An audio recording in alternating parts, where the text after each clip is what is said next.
everybody, welcome to G&A Podcast. I am your host, Soberoni, here with my co-host. Desu. And we are here to discuss another lovely week of anime, with one exception. I had a good time. I had a great time. Others, maybe not so much. But as usual, there are 6 really good shows and 1 abomination in the lineup that we cover. For those of you who are not familiar. Yes, guys, I hope you are strapped in and ready to hear me talk. And I'll just leave it at Let's that. hit it off. Let's hit it off, as always, with Kekkai, Sensen, and Beyond, episode 6. That is 6 in French. Did you say French? Yes. Like, It's I a don't bit of know humor. if it is. Oh, okay. I'm like, I don't know how they say 6 in French. You I was think like, I it sounds do? awful like Spanish, but fuck it. Let's see. So, very interesting beginning of the episode, because I thought it was gonna be centered around this. Basically, this is like the first episode in a while that actually like continues with like the main character's like story, like personal story. Yeah, I noticed that. It was weird how it like actually tried to pick up in the middle of the season, try to continue the main story of the show. Yes, keyword is tried. After he It wakes did for about up 5 seconds. in the after he wakes up in the hospital, he asked the doctor who healed him from like earlier in the season, like, hey, is there any way to restore sight to my sister or get rid of these eyes in exchange for her sight back? And then they're like, doing that is basically spitting into God's face, so anything can happen, And then especially insect your sister invasion. dying. Oh yeah, and then their office gets infected by insects who rapidly grow and evolve to a point where they like take over the system, put the whole place on lockdown, and poor Steven, he's such a fucking mess. I love whenever the episode just focuses on how much of a hard time he has doing anything. Yeah, it's kind of funny, but it's also sad. Did you but it's also get funny. thrown for a loop, though? Because when that mosquito came in and exploded or something, Yes. I thought, oh, they're all going to hallucinate. And they're Me too. hallucinating That's whatever exactly the what I was fuck is gonna going say. on outside. Yes. Because, so it wasn't just me. I'm like, oh, this is all, like, they're all seeing Oh, illusions. it's just They're, hallucinating. like, seeing their worst fears or that something. mosquito exploded some powder. They all inhaled it, and now they're all going crazy. Yeah, that's what I thought. But nope, I guess that really just happened. No, was it like- all just happened. Yeah. Those are actual bugs who just multiplied and evolved at a rapid rate and took over their entire place when they all left. That was a really good kind of trick turn. Like, I guess turning a common trope on its head. Like, oh, this is all fake. Nope. Yeah, poor Chain. Where Chain is like, I got this, and then it quickly became, I don't got this. I did, like, outside of that, though, I wasn't a big fan of this episode. I do think this is, like, the weaker part of one of the weaker episodes of the season. Up there with the hospital episode. Funnily enough, since this also featured the hospital cast. Yeah, it wasn't It didn't have as much too comedy. amazing. Yeah, it wasn't. It didn't have as much comedy, and the action was okay, but it was, if it relies too much on action and not enough on comedy, it tends to falter a bit. Yeah, it was okay. Oh, also shout out to off-brand Whole Foods in the Oh, you episode. did notice that it was missing the E from Whole. Yeah. I was like, is that legitimately So, just a Whole Foods? so it's not really Whole Foods. I love how I'm watching the show and I'm just every other scene like, wait, is there something I recognize from New York in this scene? Exactly, I love it. Like, people who live in the city, I feel like everyone should just watch it and just be like, wow, just whoever lives in New York City and loves anime should watch this show and just be like, appreciate the detail that the people who like did the art like incorporate so much of New York, like. It's funny because culture. it's like when I watch The Defenders or whatever, Daredevil on Netflix, and I'm like, oh wait, do I recognize this place? I'm doing the same thing with this fucking show. I'm like, wait, is this 3rd Avenue? Is this by my job? Exactly. That's really, really cool. Love it. Yes. Nice attention to detail. And even if it was one of the weaker episodes, it's still a pretty decent episode. So, good show. Let's move on to Blend S. Blend S. This was a beach episode. Half camping, half beach episode. I know. Which, I kind of like that in the sense that they were like... That they're just like... I like the continuity of it all. Yeah, I liked how it was just put in one episode, and I kind of like how each character kind of responded differently to, like in the beginning where they were all camping, and then you have Kaho and the chef and the new girl are all just like, nope, not part of this life. This is not us. We can't do outdoorsiness.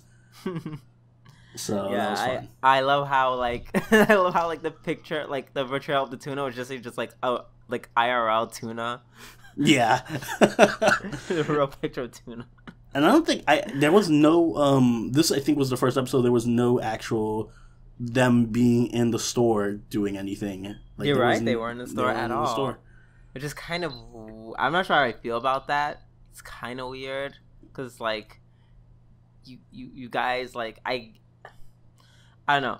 The thing I did like about working as opposed to Blend S is like, okay, working, like you guys are still cool and forming bonds and whatnot, but you guys are like, you know, in a coworker way. Like you guys aren't like all becoming like best friends and going to everyone's houses all the time. Yeah. And so on and so forth. Yeah, it felt realistic in the sense of like, oh yeah, weird. this is how coworkers are. Yeah, this show kind of feels more like a standard. I feel like there's more romance, kind of, sort of, in this than there was in Working. In this episode, yeah. Yeah, there's a lot more of that. First off, they are shipping Kaho and this dude like so hard. Oh, Kaho and Akizuki? Yes. Between the whole him just getting turned on by her and her swimsuit constantly. Like, come on, it's fun. Boobs, boobs, boobs. Yeah. So they're shipping those two super hard, and obviously, manager and Micah. Have you grown to like that pairing yet, or are you just still creeped out by it? I'm warming up to it. They do it like they do it in such a way that it just doesn't feel like pervy. Yeah, it feels more like he's looking out for her, which I like. Yeah, I like the whole him shopping for a swimsuit with her. Oh my god, that was so great when they're driving back and she's like, "Help me pick out a swimsuit." Yeah. And then he literally just like almost kills everyone. Sexually harassing. What kind of swimsuits are you guys wearing? Yeah, like he wasn't even being creepy. Like when they're shopping for stuff, like they somehow made the scene like funny instead of just outright like super sexual. Like they obviously could have. I mean they did at the end, but it was still for comedic effect. For like for the central scene, like. The majority of it was like very like comedic because you're just trying on things that didn't match. Like when she came out with like the polka dot one and she like wore like, you know, the cape. Like Red Riding Hood. Yeah, that was cute. I did like how even though you typically would think that these type of episodes would be the fan service episode, there wasn't that much fan service in it. There wasn't, and it worked well. A huge fan. I like this episode. It was good. It was another good episode of. I don't think it was as good as the better half of the. Again, just like Kekkai, I think this was not my favorite episode, but it was definitely good enough. I liked it because I don't know. I did like the shipping and oh my god, I like what was that one scene? Where Micah is like literally stabbing the fish with the bitch face on. Oh yeah, she's like stabbing terrifying. Its eye. Yeah, there was a few golden moments like that. Yeah, no, I love the cast. I just love the cast. So yeah. Also the scene where they're kind of trying to like discourage people to like not drink alcohol underage because they bring it up all the time and they see like Mafuyu like chugging a beer. Yeah, that was a nice scene too. I always forget that I actually do forget that she's not in high school. Like she's actually in college. Yeah. So I actually really like this episode a lot. Yeah, I think talking about it with you made me like it a bit more, especially the. Now I'm thinking about you just the forgot end part. all like some of the funnier moments. Yeah, I like the end scene too, with the whole Micah being injured and having to get like. I think that was a genuinely nice, semi-romantic moment of him having to carry her around. And I like that it showed like progress for the relationship because now she's all like, "Oh my god, I'm getting feels too." Yeah, usually she's like totally oblivious to everything that's going on. Yeah, so, but not nice. so much now. So yeah, good episode. Next we have Himouto Umaru-chan R, episode 6. Yep, Umaru. I don't know how I feel about this episode. I am trying to remember the various parts of this episode. To me, was just a collection of just different. Because after the last couple episodes, where it's been like a coherent story, but now it's kind of like I felt like this went back to the just random mini arcs. Yeah, yes and no, because like I feel like there's 2 main arcs. Like they narrowed it down from doing like yeah, they had like a bunch of little different scenes maybe that weren't super connected to everything, but for the majority of the episode, it was majority a Kirie episode and with some Sylph in there. Yeah, well, the Sylph scene was great. I loved Sylph's mom, so I loved her that mom part. was very funny. Yeah, I love Sylph in general. Very very like Sylph, but not too much like Sylph. Yeah, and what else was of course I love the Ebina parts. Kirie was nice in this episode too. Umaru kind of annoyed me this episode again. Why? Just a few scenes with her, but she didn't do anything like outrageously crazy, like when she followed her brother on the trip. But just little things, like when she got upset because he didn't invite her out to eat. When he did invite her out to eat, and she was being lazy. Yeah. Can I say, like, the combination of Ebina, Kirie, and Taihei is like very interesting. Oh, that was a good comment. I like it's like a different pairing you don't usually see. And the part where they actually meet, they find Kirie, and then she just tries to vanish in thin air. Yeah, and then they're like, no. And that whole scene where they're like that when they meet up with her, and when they're trying to eat, like it's like the scene where everyone kind of like figures out stuff, like. Yeah. Oh, there was a lot of that this episode. There was a lot of people, especially with Kirie, like finding out things, like when she thought she saw Umaru in her regular master form? Yeah, like she saw her transition into her regular form. It's so hard when you actually think about the perspective of the show.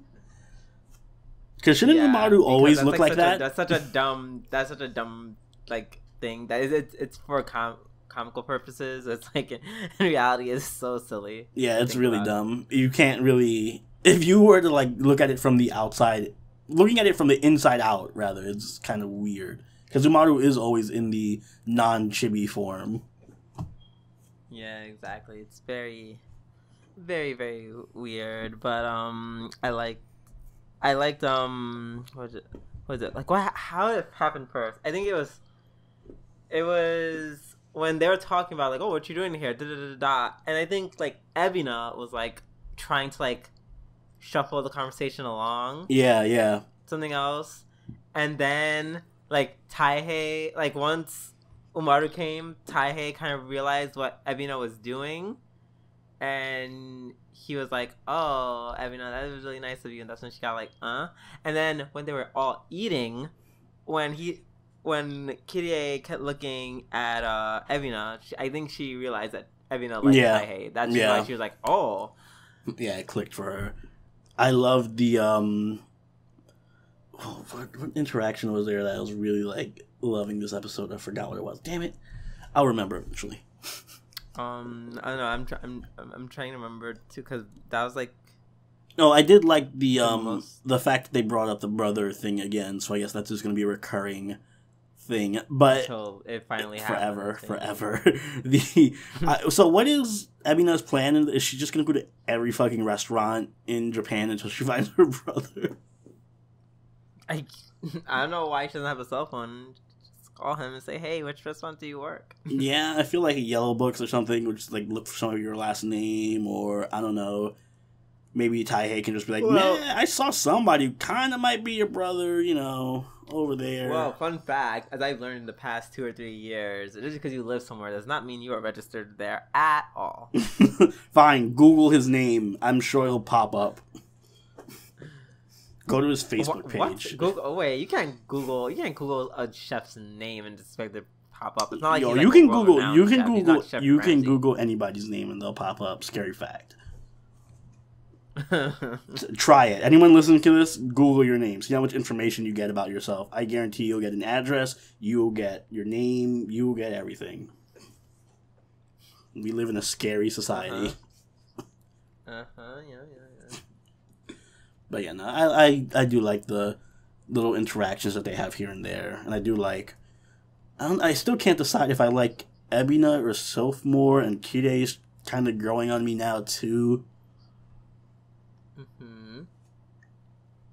So yeah. Now you're probably wondering why I'm a little silent, and that's because I definitely just Googled myself. I figured you were gonna do it. I figured. Yeah, I mean, I was curious, but the only thing that popped up is my Facebook. Well, there you go.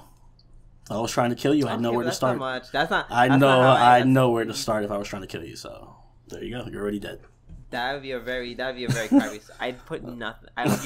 Okay, you know that I went to school in Albany. Like, congratulations. Well, look at you giving out more of your information. Easier for me to track you down. Yeah. Oh, yeah. Yeah.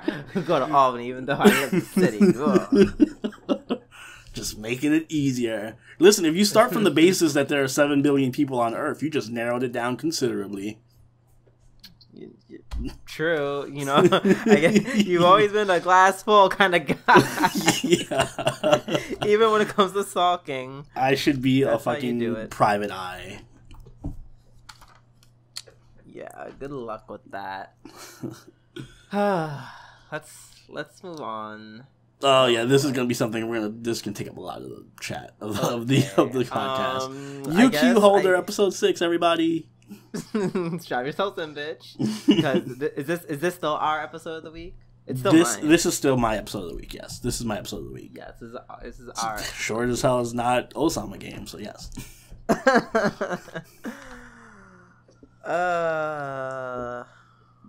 I'm like, I don't know. Like, I'm like, should you just go? Do you want? All right. Should I go and just say the little things I have to say, and then I'll let you go crazy? You know, I feel like maybe we could just get the other room. Let's just talk about it because, like, I feel like that's like the real meat and bones of this. It's pretty much the entire episode. So yeah, let's talk about what we found out about Kuromaru.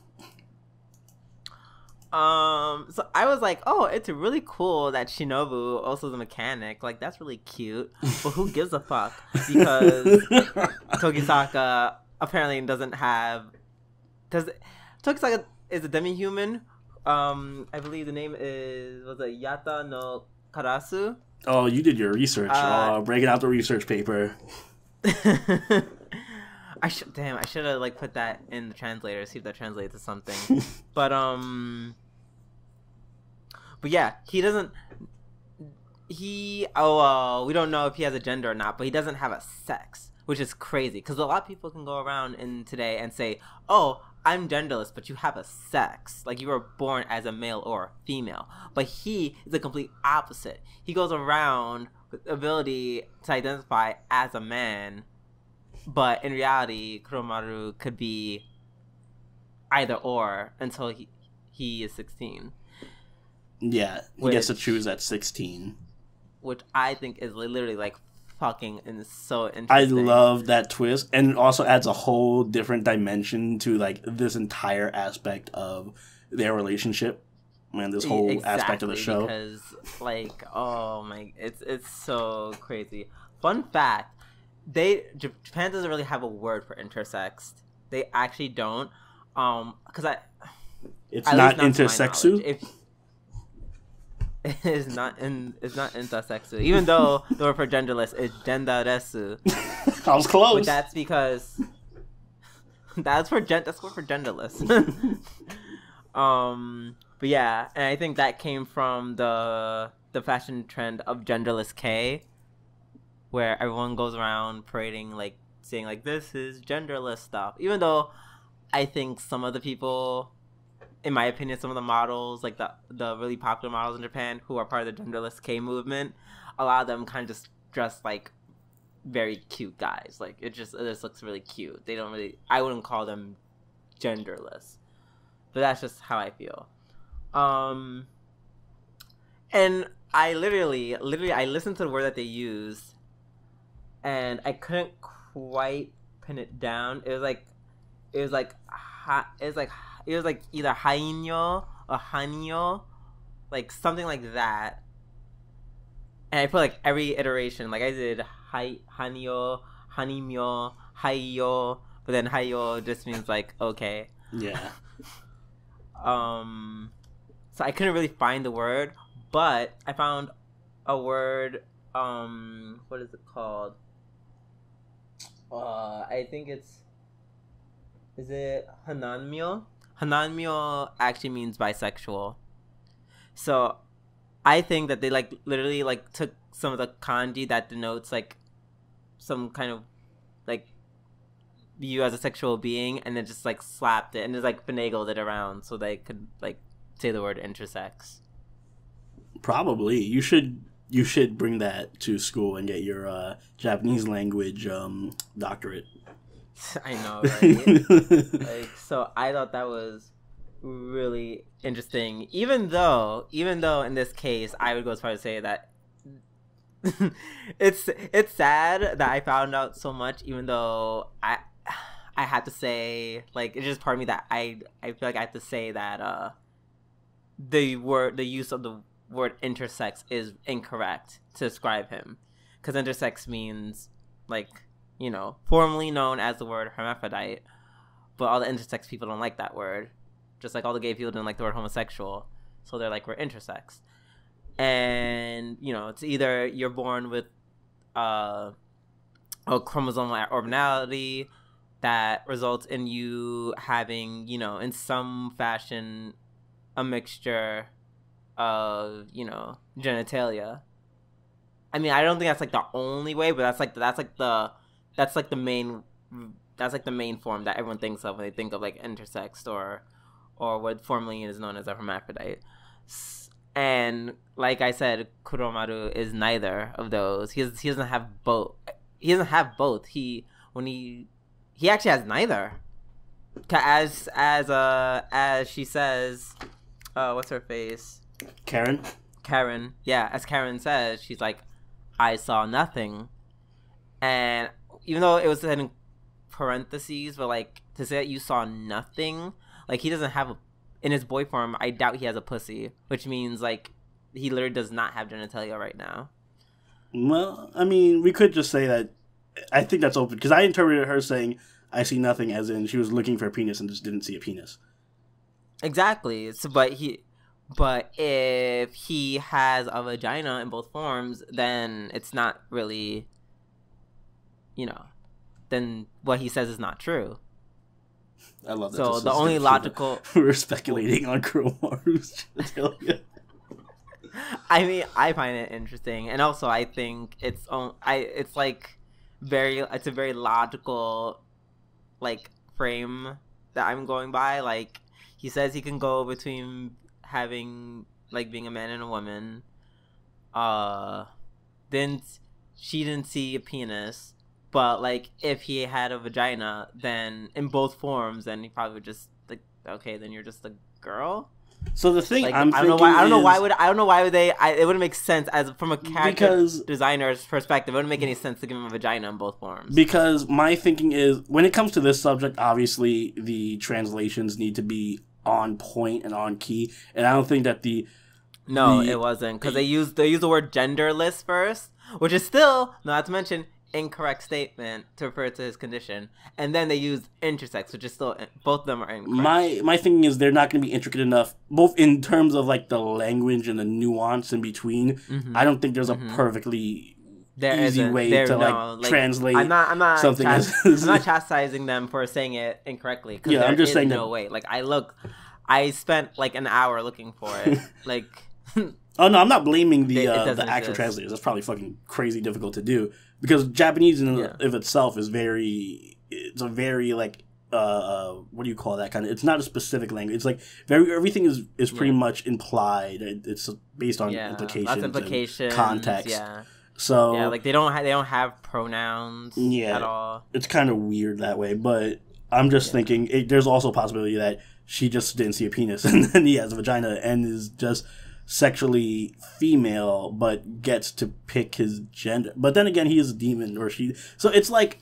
But you see, but what you just said contradicts itself. Like that doesn't make any sense. That's almost a contradiction. In any case, whatever the case may be, the part of that appeals to me is more so the implications of it in terms of like how it turns tropes on its head. Because, for example, in regular shonen shows, like pretty much every shonen anime ever, there's the main character and his best friend / rival, and there's always like this sexual tension between them, even though there's no real like think about Vegeta and Goku or Sasuke and Naruto. How many fucking or Yu-Gi-Oh or Yugi and Kaiba like there's always like this is my rival / best friend, and there's gonna be the sexual tension between us, but we're not really there's nothing there. It's just implied sexual. This is straight up sexual tension between the main character and his rival / best friend, and it's like definitely.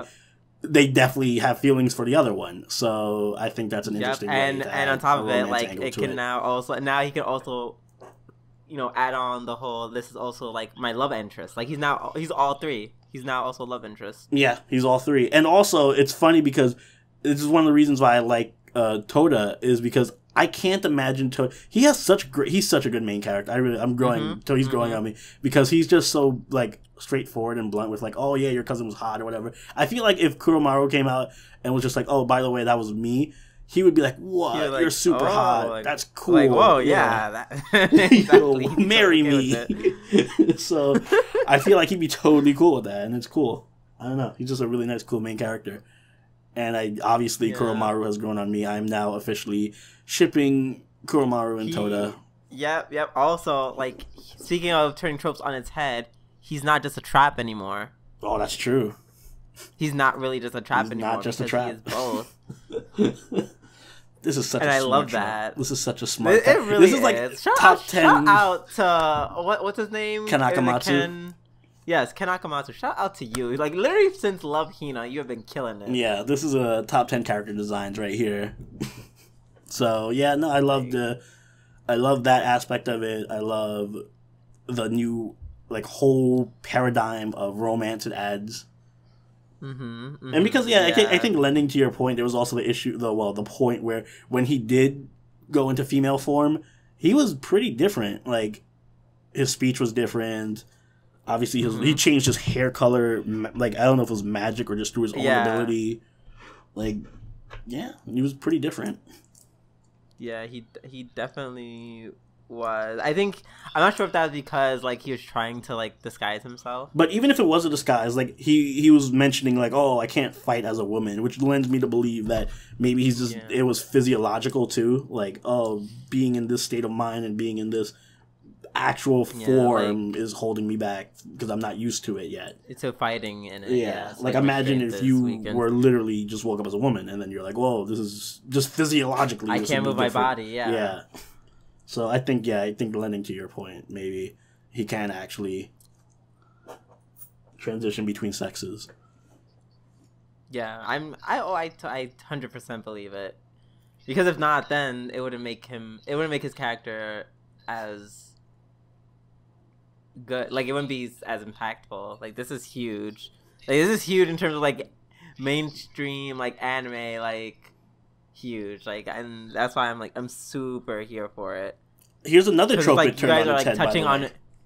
There's the trope of the damsel in distress. That was this episode, and he kind of saved himself. And exactly. Toda. Oh my god. Like, I'm living for it. I love Kuromaru so much. So Kuromaru like, jumps to the top. I thought for some reason I didn't like. I'm not gonna lie. When I first saw this episode or like love interest, I thought it was gonna be like some silly, like, very one-dimensional. Like, okay, he's gonna be like kind of like I have a crush on him, yada yada yada because I'm a trap, yada yada yada. I did not expect it to go in this direction. Yeah, me either. At all. Me either. I'm so glad. No. I'm so glad it went this way. I am. I really am. It's just like, I don't know. It's just so interesting. Like literally, this concept of like, and this concept of like gender versus sex versus magic. Like, yo, Yuki Holder is asking the deep questions. Yuki Holder. Because this is why this is where we can have this conversation. Because of some like weird cursed ability in this magical world, he can shift back and forth between both. You know, Ken Akamatsu's so good at making characters and like interesting worlds and stuff. Shout out to him. Mm-hmm. This is why I love Negima so much, and now why I love Yuki Holder so much. Yeah, this is great. I'm really happy. I'm really happy, and I'm really happy. I think that I pretty sure I like got everything I wanted to say. Yeah, same here. Episode of the week, great episode. Hope it keeps it up. Mm-hmm. And we should move on to ShoBitch.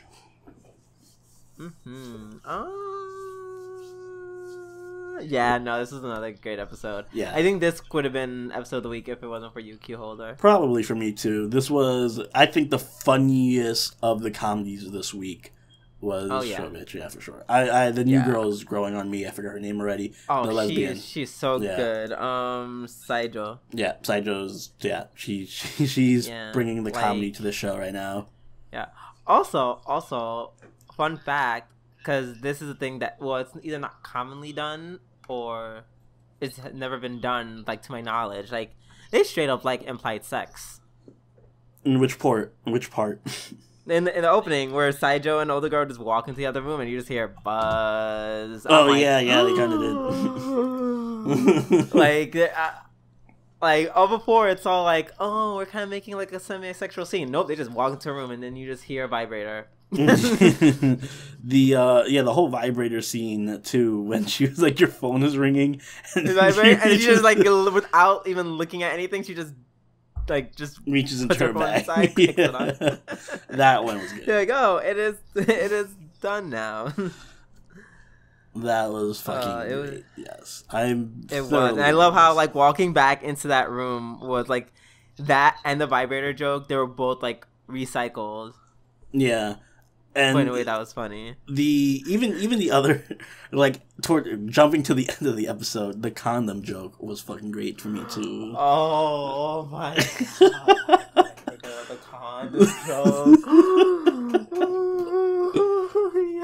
Chocolate flavor. He's like, oh well. They're probably not that. Why do they put that in the section? Like, I'll just buy it. And the guy's like, "Oh my god, you buying chocolates? Yeah, I plan to eat them. Use a lot tonight. I'm gonna use them right now in class. Yeah, I'm gonna use it in class. Yep. Yeah, this is like the episode that felt very Sedokai-ish. Very Sedokai-ish. Mm-hmm. Also, I love how the name of the convenience store is called 69 Mart. Yo, like, you noticed that too, right? Like they don't waste any opportunities to make these jokes. Really don't. 69 Mart. I can't stand them at all. Even the main girl, Akiho's getting good with the student council meeting, and she went in on it. I was literally just about to bring that up. The student council thing. I like that she's very consistent. I appreciate that. Yes. Because if there's ever a scene where you could divulge from her character and make her seem all like student council like, would have been in a student council meeting. And then she's like, nope. I'm still thinking about dicks on 24/7. Sax training. Oh, you're working on your blowing. everyone just gets swept up away in the craziness. Yes. It was so good. I like that whole scene was dedicated to, like, let's not get swept. The student council being like, all right, we can't let this bitch sweep us away in her crazy sex jokes. And it just kept getting worse and worse. Oh man. So yeah, I feel like this this cast is is pretty good, and the jokes are hitting now. And yeah, there's a lot of diversity. Like, we don't need the main character in all the scenes for it to be funny. Like, the characters can stand on their own here and there. Mm-hmm. Yeah, too bad it ends in only 10 episodes. Like any good, any good comedy, it only gets 10 episodes. Why though? It's more than halfway done. Almost. It's almost halfway. We're at the halfway mark. We only have 4 episodes left. Why?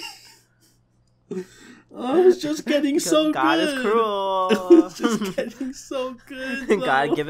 God taketh away. Oh, I was just getting Boom. into Bible scriptures. it. Ooh, speaking of things that you're getting into, how about the Ousama Game? Why is this 12 episodes? This should be 8 episodes. I'm just gonna not talk and let him. Oh my God. I almost enjoy it at this point. I don't know why. I feel like I joined the viewers watching him rant about how much he hates the show. Without any further ado, I hate this show so much. Remember earlier? Actually, we were having this discussion earlier in the week with Drew. Was like, so is this like the worst show you ever seen? What would you rate it out of 10 if you had to give it a rating or whatever? And I was just like, I don't know if it's worse than Ginno Guardian or whatever. And then now it is. It's definitely fucking worse. This episode. Wait. It's like you told this episode to say it's worse than Ginno Guardian. I'm definitively yes. Definitively yes. Because this show makes first off, it takes itself way too seriously. It makes no sense whatsoever. Can we please? Alright, I'm gonna name one problem, and then we're gonna talk about the insanity that was. Just one problem? Alright, fine, whatever. The major problem this episode had was, I don't know who any of these fucking people are. These people just appeared, so why do I care if they live or die? Like, do you know, I didn't know who Toshiyuki was until they died, the brothers died, and then I realized, oh shit, they're both Toshiyuki. They're brothers. I didn't know because they didn't fucking exist for the past 8 episodes or whatever. Why do I care? Wait, who are brothers? The dude with the knife and the other guy who got him killed. Mm-hmm. They were brothers. I didn't know that. Or at least they both were named Toshiyuki. Oh, no, I thought they were best friends, because they said, oh, you're willing to throw your best friend. Were they best friends? They were both named Toshi. I guess they had the same last name then. You know what? I don't care. I just don't, because there's no reason to care about them. They're dead. They were not relevant in any way, shape, or form. They were given no reason for me to care about them. They were just thrown into this episode for no reason. They had a reason. It was just to die. Well, their reason was to die and bring drama and be plot devices. Everyone's just a walking plot device. It's so dumb. And then we jump into the last part of the episode, which was... This is what hurts me the most, is that this show has been trying to be Higurashi so hard that... Spoilers for Higurashi. Man. Spoilers for Higurashi if you haven't seen it. Yeah, no. It's so weird. I didn't see it. Like, in my mind, I didn't see the whole Higurashi thing until this episode. It was trying so hard to be Higurashi. But spoilers for Higurashi, this show decides to even try to take the brilliant twist of Higurashi and make it its own. Like, what if this was all a virus? Oh my god, everyone has Hinamizawa. I mean, they all have bullshit King's Game syndrome. So, here's the thing. They're like, oh, it's self-suggestion. No, it works in Higurashi because Higurashi has this thing, it's called subtlety, where the characters subtly, like, through a progression of episodes, slowly go insane, and they do plausible, crazy things, and their actions are realistic. This is just people's fucking heads exploding. There's no self-suggestion that makes your fucking head just explode. There's no virus that just sets you on fire or anything. So, even with its own premise, it makes no fucking sense. And then it suddenly goes from being a biological virus to a computer virus. Somehow, the biological virus... Wait. I think, doesn't instantaneous combustion actually exist? Like, it does exist, but... not to that degree. Not to the degree where fucking what's his best friend's arms are like twisting. Oh, that makes no sense. Well, but, by the way, that was hilarious. That was the one hilarious thing. Like, his friend took, like, 17 years to die because he had to fucking get his monologue as literally each part of his body is just being destroyed. Slow. Of course, everyone else got quick deaths, but of course his friend has to get the slow death. But his death had to take 10 years, of course. So, I mean, in my opinion, that was not the funniest. My funniest was definitely Rhea dying. That was my favorite just because it was so fucking I'm on fire.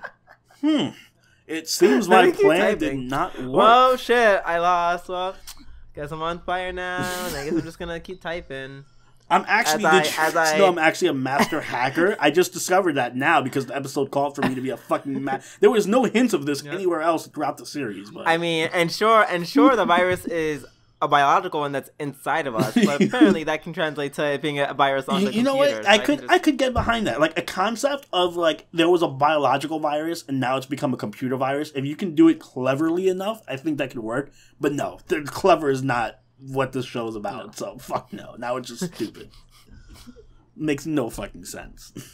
It was great because you just like typing, long monologue, still on fire. Like, she was just saying computer words. All of deaths that can take a long time to happen, being on fire isn't one of them. No, definitely not. And I loved how she was just saying computer words with no rhyme or reason. Like, for people, I work in computers. She was just literally spouting. It was the equivalent of somebody who's in a sci-fi show and they just told them, say all the sci-fi words you know in a sentence. And they were just like, oh, the hyperaccelerator has stopped because of the proton charges in the nuclear engine or some shit like that. It means nothing. It's gibberish. She was just saying that actually sounded really good, though. Yeah, but it's just a bunch of bullshit. She was like, oh, the computer mainframe we're going to hack into and then we're going to fucking do blah, blah, blah, blah. First of all, she said nothing she said makes sense. And did I miss something? Or could she have just done that from the start and just waited for everyone to die to be like, oh, wait, now I can stop the fucking virus with my hacking skills? Well, she didn't know everything. She had to wait for everyone to die. I'm glad she took the chance that no one named her. Even though, like, she literally was begging for it. Yeah. I would have totally fucking... Good. By the way, what's his face? I'm not even gonna bother remembering his name. Best friend, dude. Good job rolling a 6, bro. Oh yeah, no. This isn't fucking Monopoly. What's the worst that can happen? The worst happens. 6. I was laughing when he had to name people, though. Oh, no, that was my favorite death. When he just told the guy to shut up, and he died because he named somebody. That was pretty funny.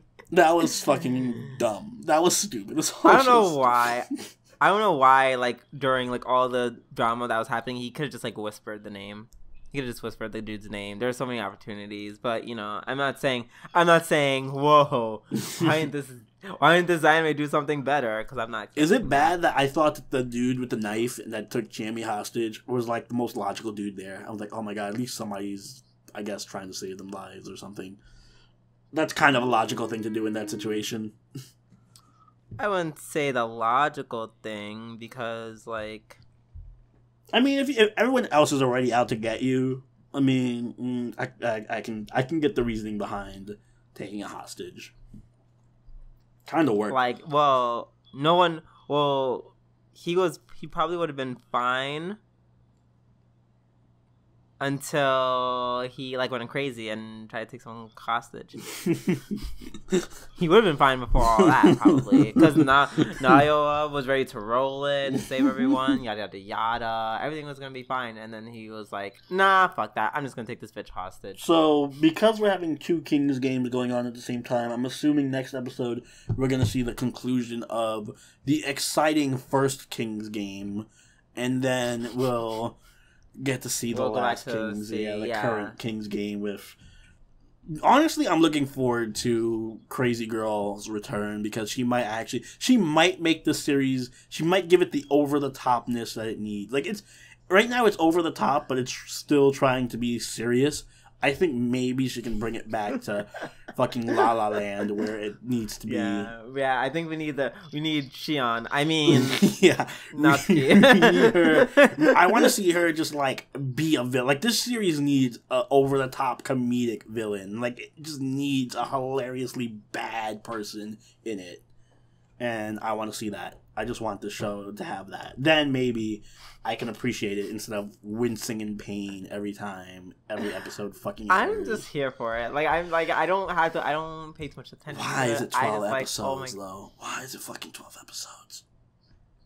Because you want to get your money's worth. Oh my god, why is it 12 episodes? I don't know. I hate the show so much. I hate it. I hate the show. Can we move on now? You said everything you said. Sure. You seem very much in pain. I'd rather talk about Atlanta's fucking psychological breakdowns, how depressing Ousama Game is. So let's move on to Fate Apocrypha. Yeah, poor Atlanta. Getting just triggered everywhere. Like triggered. Ugh. If we didn't already use that episode title, I would have fucking used it. I know, right? Oh, think of the children. Just think of the children. Why won't Joan think of the children? Nah, Joan's like, fuck that. Yeah, little bitches gotta go. Bye. But also, like, is she being mind controlled by something? Like, or something? Who, Joan, Atlanta, or the children? Oh, Atlanta. I don't think she's being mind controlled. What's that black stuff on her arm? I don't know. I assumed it was like part of her power or something, like her noble phantasm-ish. I don't know. It looks so gross. I just assumed, like, I was like, oh, like, they use their, like, you know, don't kill us or children thing no, don't kill on us. her, and she, like, kind of became hypnotized, and she was all like, no, think of the children. Orphan children do tend to have that ability. It's part of evolution.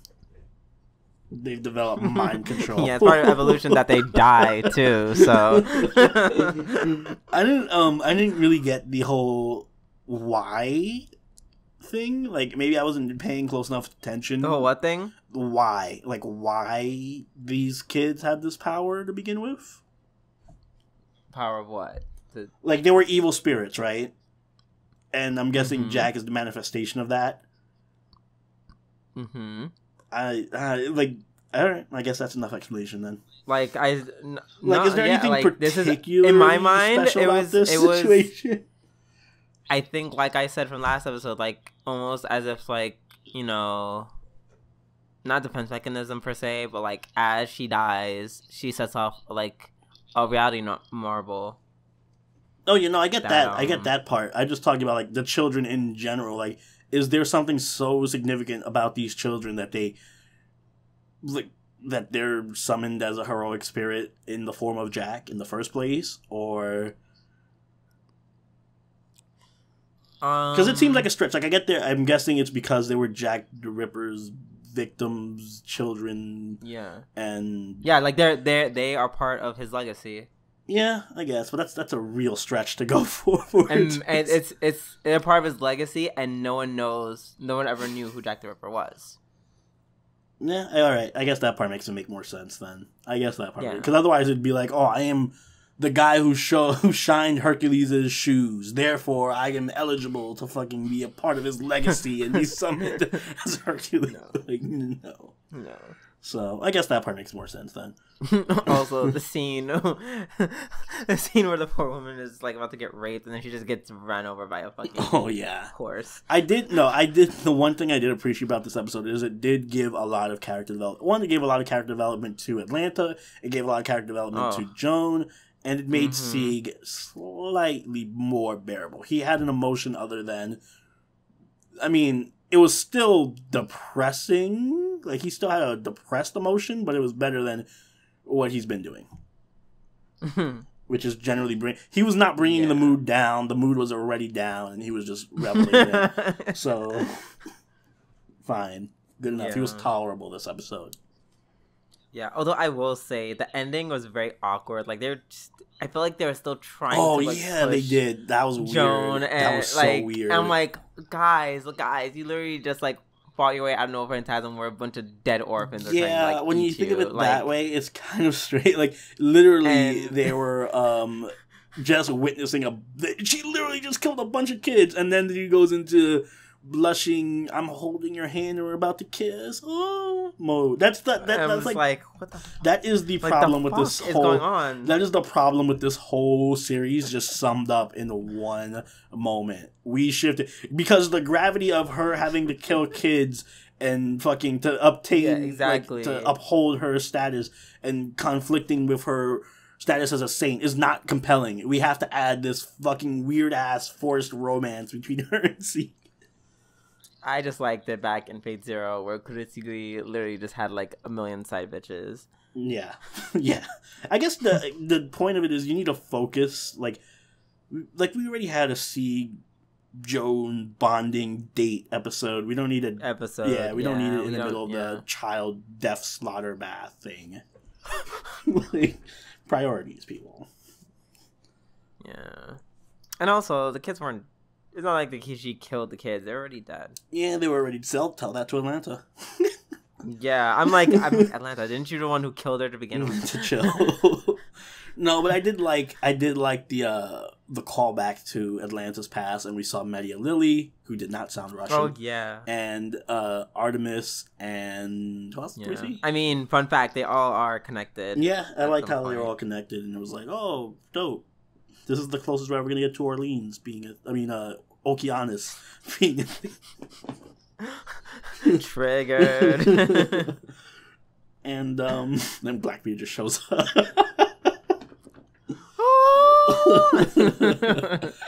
But yeah, and then Saber Guile showed up for Joan's flashback too, so that was nice. Nice callbacks, or rather cameos. Agreed. But yeah, I'm keeping an eye on Atlanta and that like weird arm thing because I've never seen that before. I feel like Atlanta. I'm gonna pay attention to that too. But I also feel like Atlanta's just gonna go crazy and kill herself or something. Yeah, I feel like she's like kind of just going a little crazy. Like my money was on either Mordred killing her or Jack killing her for irony. But I guess Jack is dead, so that's one equation removed. But also, I just feel like now that she's mind broken, she's just gonna die, or probably die fighting Joan or something. Yeah, something like that. Oh well.